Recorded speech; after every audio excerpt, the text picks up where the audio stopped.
ஓம் சுவாமியே, சரணம் ஐயப்பா.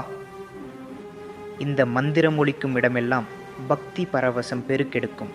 அடர்ந்த காடுகளுக்கு நடுவே 18 படிகளுக்கு மேலே யோக நிஷ்டையில் வீற்றிருக்கும் அந்த அழகன் சபரிமலை ஐயப்பன். கலியுகத்தில் அதர்மம் பெருகும் போதெல்லாம் தர்மத்தை நிலைநாட்ட இறைவன் அவதரிப்பார் என்பது நியதி. அந்த வகையில் நமக்காக, நம் குறைகளை தீர்ப்பதற்காக சிவபெருமானுக்கும் விஷ்ணு பகவானுக்கும் பிறந்த அதிசய குழந்தையே தர்மசாஸ்தா.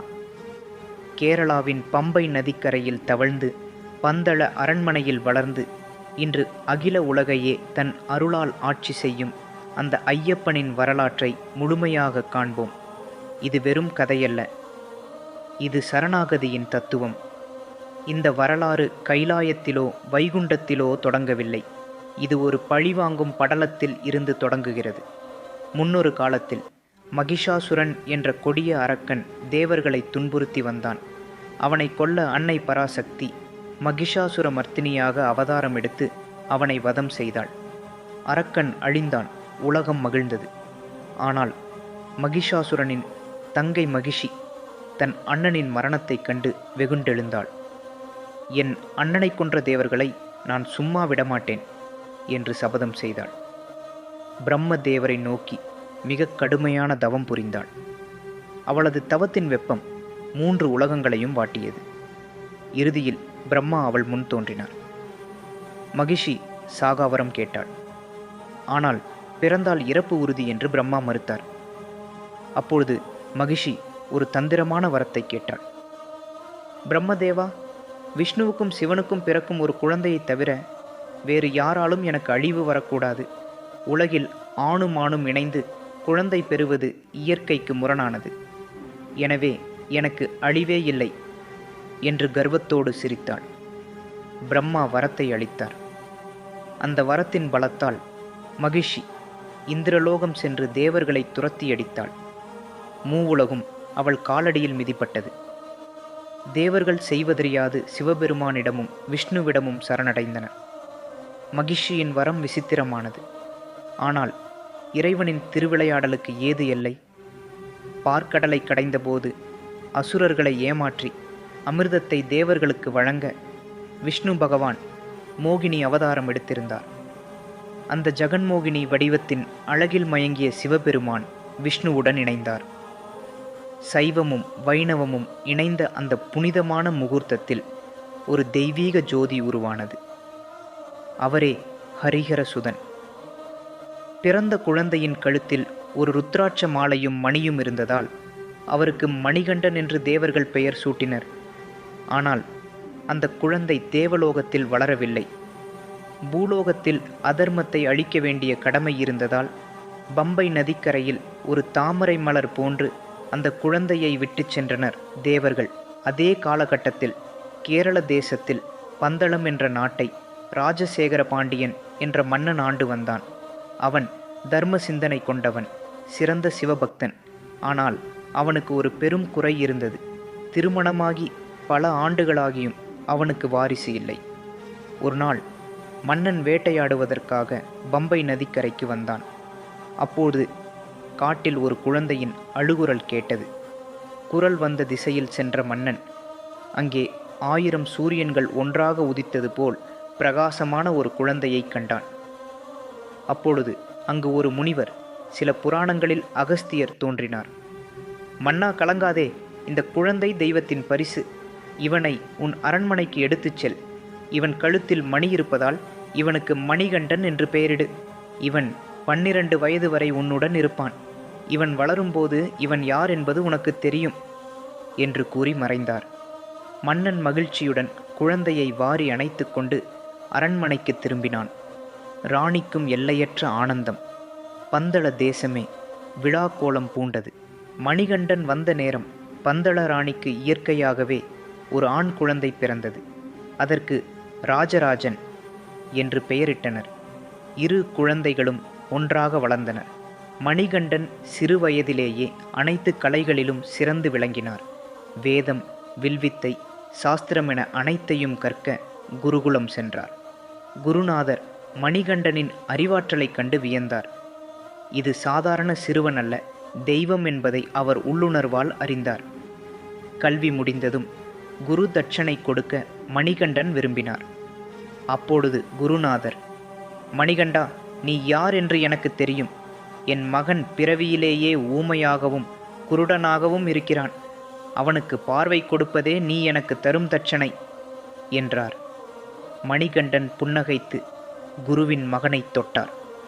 என்ன அதிசயம்! அந்த க்ஷணமே அந்த சிறுவன் பார்வை பெற்றான். பேசவும் தொடங்கினான். இந்த அற்புதம் மணிகண்டனின் புகழை எங்கும் பரப்பியது.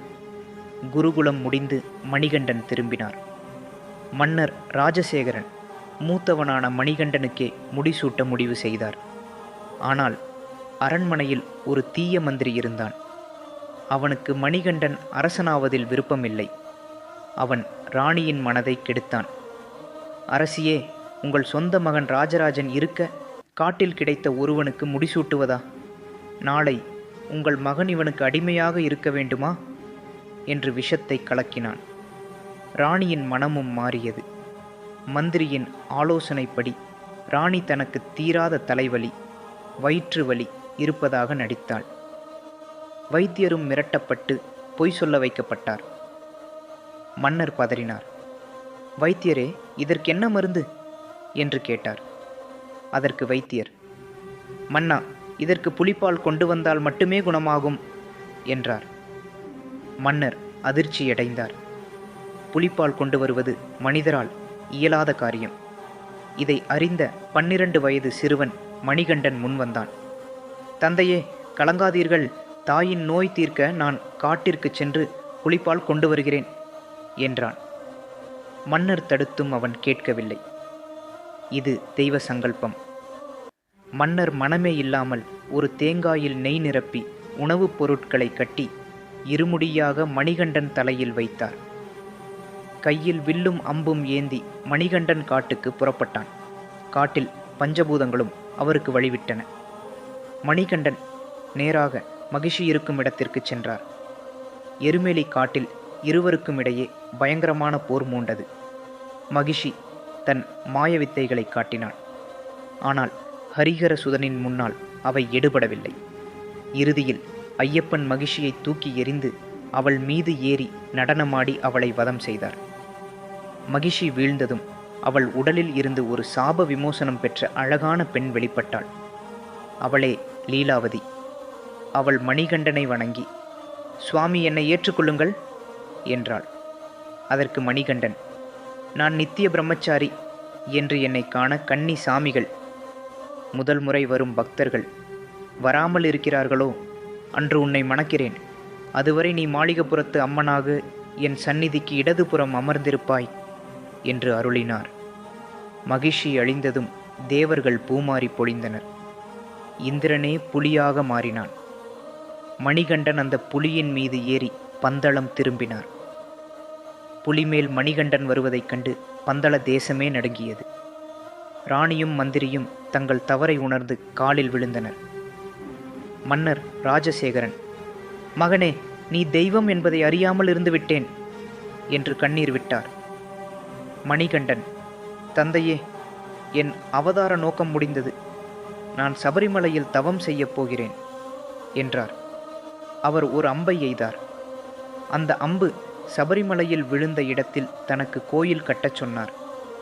தன்னை தரிசிக்க வரும் பக்தர்கள் 41 நாட்கள் விரதம் இருக்க வேண்டும் என்றும் ஜாதி மத பேதமின்றி அனைவரும் வரலாம் என்றும் கூறினார்.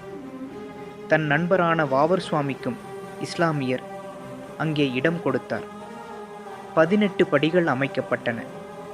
இவை 5 இந்திரியங்கள், 8 ராகங்கள், 3 குணங்கள், வித்யா மற்றும் அவித்யா ஆகியவற்றை கடந்து இறைவனை அடைவதை குறிக்கின்றன. இன்றும் மகர சங்கராந்தி அன்று ஐயப்பன் ஜோதி வடிவில் பக்தர்களுக்கு காட்சியளிக்கிறார்.